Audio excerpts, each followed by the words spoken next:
सम्पूर्णमा जय राष्ट्रवाद। नमस्कार हजुर। हामी चाहिँ नेपालको 5 वर्षीय पैदल यात्री।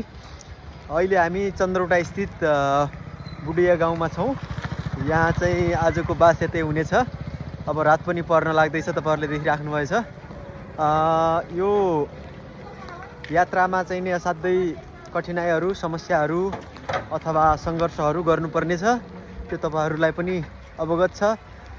तर पनि हामी निरन्तर आफ्नो यात्रालाई चाहिँ नि कदममा कदम मिलाएर अगाडि बढाउने बढाएर चाहिँ जाने सोचिरहेका छौँ हैन। यो यात्रा असाध्यै सुन्दर छ, सपना छ हैन। त्यसो भएको हुनाले आजको रात यही हुनेछ।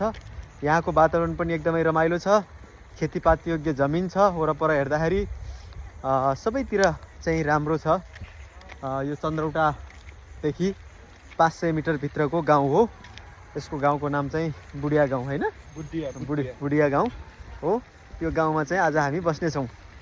आजको रात चाहिँ यही गर्छ, भोलि बिहान भयो भने सुरु हुन्छ पैदल। फेरि चाहिँ हामी हिँड्न थाल्छौँ। मान्छेहरूले यस्तो हो क्या, मान्छेहरूले भन्न त भन्छ होइन, पैदल हिँडेको छ त्यत्तिकै काम नपाएर हिँडेको छ। त्यो मान्छेलाई म के भन्न चाहन्छु भन्दाखेरि, त्यो मान्छे 1 किलोमिटर हिँडेर देखा, हजुर म तेरो हातै जोड्छु कि बरु।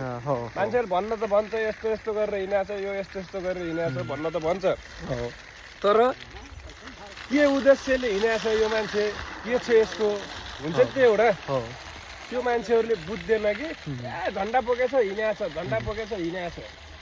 त्यही भन्न चाहन्छु साथीभाइ तथा दिदीभाइ, के अरे दाजुभाइ तथा दिदीबहिनीहरू। अब हामी चाहिँ अब राष्ट्रको एउटा हुन्छ नि, देशको माया लागेर होइन, देश अहिले कहाँ पुगेको छ हजुरलाई थाहा नि होइन, हजुरहरूलाई सबलाई थाहा देश अहिले कहाँ पुगिरहेको छ। त्यही भएर साथ सपोर्ट गरिदिनु होला है। हस्, थ्याङ्क यू। बाटोमा देखे बोलाइदिनु होला एकचोटि। त्यति हो मेरो भनाइ, अरू केही छैन।